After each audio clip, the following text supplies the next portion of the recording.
Vārds referentam Romanam Usāram. Latvijas Republikas Pilsoņu kongresa vēstījums pasaules tautām un valdībām.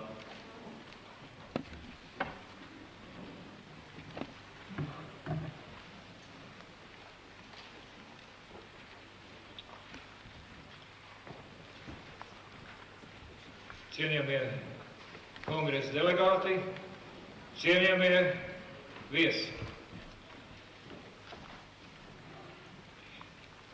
It visur pasaulē ir jānāk pie vienīgi patiesās atziņas. Latvijas, kā ar abu pārējo Baltijas valstu liktenis, nekādā ziņā nav skatams PSRS iekšpolitisko jautājumu ietvaros, bet gan saskaņā ar lietas vēsturi un dziļāko būtību paceļams aktuālas starptautiskas problēmas līmenī. Tas, kas ir noticis ar Latviju, Lietuvu un Igauniju, sākot ar 30. gada beigām, nekāda nav vienādojams ar lokālu strīdu lielvalstu vidū par kādas atsevišķas teritorijas piederību. Te, Baltijā, Hitlera un Staļina nelietīgo darījumu rezultātā Padomju Savienības varā tika nodotas 3 patstāvīgas neatkarīgas Eiropas valstis.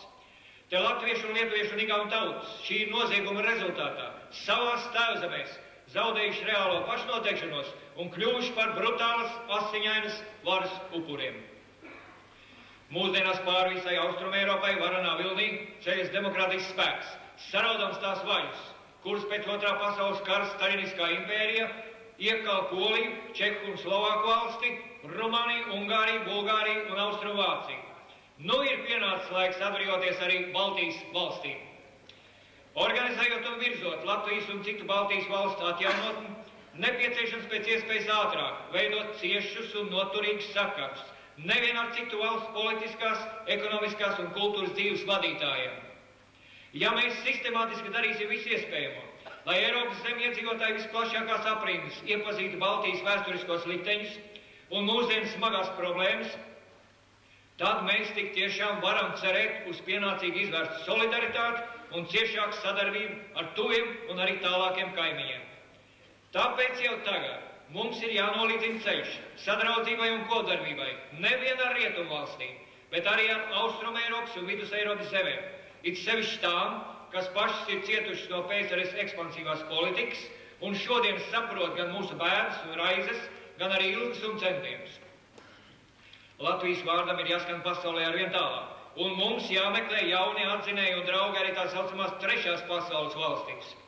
Latvijas republika arvien ir bijusi izdevīga un godīga partnere gan tirzniecības darījumos, gan arī kultūras vērtību apmaiņā. Vēsture liecina, ka starptautiskās saistības mūsu valsts arvien ir pildījusi sevišķi korekti. Latvijas republikas neatkarības gados arvien pieaugot to valstu skaitam, kas nodibinājušas ar Latviju ciešas diplomātiskas attiecības, ir nepārtraukti cēlusies arī mūsu republikas starptautiskā autoritāte. Tādā kārtā Latvija, kas jau 1921. gadā uzņemta Tautas Savienībā, 1936. gadā iegūs vietu tās padomē, bet 1939. gadā mūsu valsts ārlietu ministri ievēl par šīs organizācijas kārtējās sesijas prezidentu. Šāda virzība uz nemitīgu progresu Latvijas republikas starptautiskajās attiecībās, kā zināms, pārtraukus mūsu zemes okupāciju un aneksiju. Un tomēr, kaut arī svešas varas nežēlīgais diktāts, nu jau pusgadsimtu Latvijai ir atņēmis iespējas patstāvīgi izvērst normālus starptautiskos sakarus.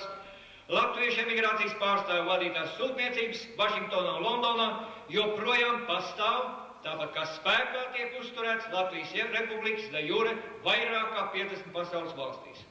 Protams, savu īsto vietu starptautiskajā arēnā Latvija varēs no jauna atgūt un nostiprināt tikai tad, kad balstoties uz savām pašnoteikšanās tiesībām un izmantojot citu valstu aktīvu palīdzību, tā beidzot atbrīvosies no arvien vēl bīstamajiem padomju impērijas žņaugiem. Pasaules tautām arvien plašākā lokā ir jāzina un jāizprot mūsu neapskaužamais pat traģiskais stāvoklis, kas tomēr nebūtu nav bezcerīgs. Valstu valdībām ir jāizdara loģisks vērtējumi un secinājumi, kas pārāk nevilcinoties ļautu spērt saprātīgus un reizē noteiktus soļus. Tiem jāapliecina Eiropā un visā pasaulē uzturētais humanisms un uzticības starptautisko tiesību normām, kā arī aktīvi jāpalīdz panākt ielgušās Baltijas krīzes izkārtojums miera ceļu. Pozitīvs rezultāts, protams, nāk par labu visiem. Gan Eiropas demokrātijai, gan arī jaunajiem progresīvajiem spēkiem Baltijas kaimiņzemē, Padomju Savienībā. Nav šaubu, ka cilvēcei jābūt vienotai aizstāvot tautu pašnoteikšanos jebkurā pasaules malā. Un jāredz tālu un tuvu, kur vajadzīgs neatliekams atbalsts taisnīgām prasībām, kur jāvēršas pret nāciju apspiešanu, pret uzkundzēšanos zemēm un tautām, kur notiek viņu likumīgo interešu rupja aizskāršana.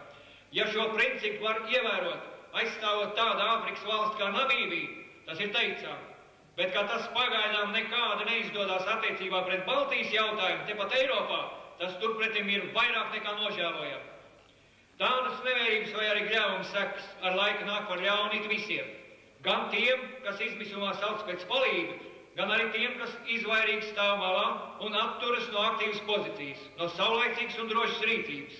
Pasaule ir viena un morāli ir nedalāma. Mēs gribam cerēt un ticēt, ka ir aizgājis tas laiks, kad mazo tautu likteņus sautīgi un patvarīgi izšķīra lielvalstis.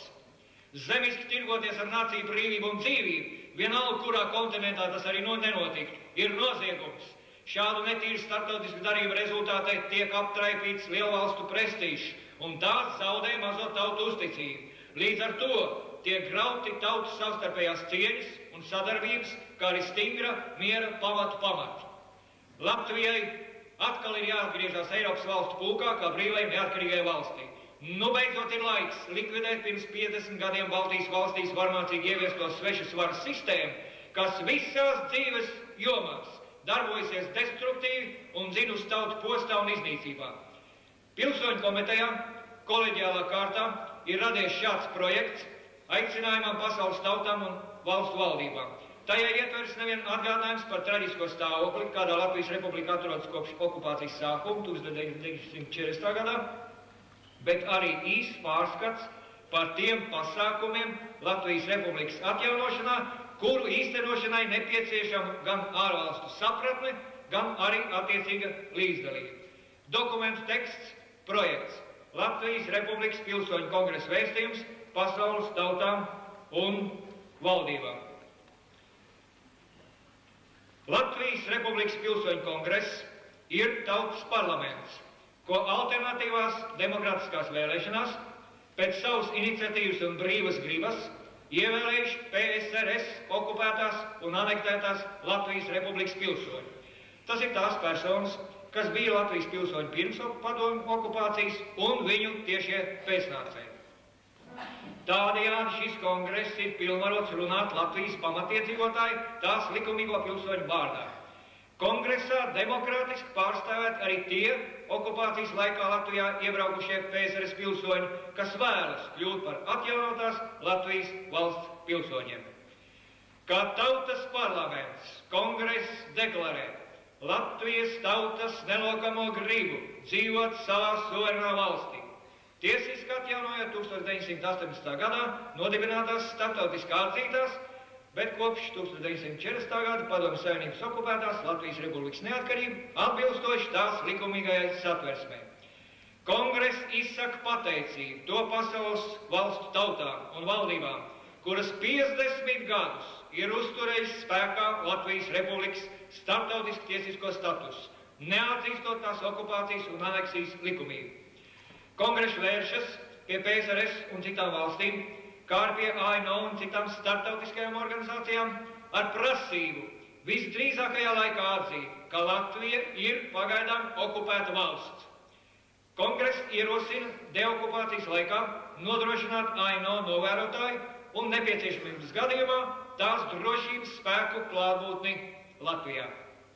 Šai nolūkā kongress izsaka gatavību piedalīties konstruktīvās starptautiskās sarunās ar PSRS un citu ieinteresēto pušu pārstāvjiem, lai panāktu vienošanos pirmkārt par konkrētiem termiņiem, kādos ievēlams likumīgais Latvijas Republikas parlaments, Saeima, saskaņā ar 1922. gada satversmi un atsākām tā likumīgā darbība, pārtraucama PSKP un citu PSRS politisko organizāciju un okupācijas iestāžu darbību Latvijā, izvadām PSRS bruņoties spēki no Latvijas. Otrkārt, par kārtību, kādā atlīdzināms zaudējumi, kas padomju okupācijas gados nodarīti Latvijas tautai, kultūrai, saimniecībai un dabai. Nododam Latvijas valsts likumīgās valdības rīcībā PSRS pārvaldē esošie Latvijas rūpniecības uzņēmumi, ostas, dzelzceļi, dzīvokļu fondi un citi saimnieciskie un civilie objekti. Nodrošinām Latvijas Republikas pilsoņu un to personu, kam ir tiesības uz Latvijas pilsonību, repatriāciju no PSRS un citām valstīm. Nodrošinām to PSRS pilsoņu izceļošanu no Latvijas, kuri vēlēsies atstāt neatkarīgo Latvijas valsti. Treškārt, par to PSRS pilsoņu tiesībām un pienākumiem, kuri vēlēsies palikt uz dzīvi Latvijas Republikā, saglabājot PSRS pilsonību. Kongress apliecina uzticību vispār atzītiem cilvēktiesību principiem un starptautisko tiesību normām. Kongress ievēros PSRS un citu valstu ārējās drošības intereses, kā ir Latvijas teritorijā dzīvošo PSRS pilsoņu intereses, kuras nav pretrunā ar Latvijas Republikas suverenitāti. Kongress vēršas pie pasaules tautām un valdībām, aicinot sekmēt Latvijas Republikas neatkarības atjaunošanu. Īpaši vēršamies pie to tautu valdībām, kas piedalās Eiropas drošības un sadarbības konferencē, aicinot konferences darba kārtībā uzņemt jautājumu par visu Baltijas valstu neatkarības atjaunošanu.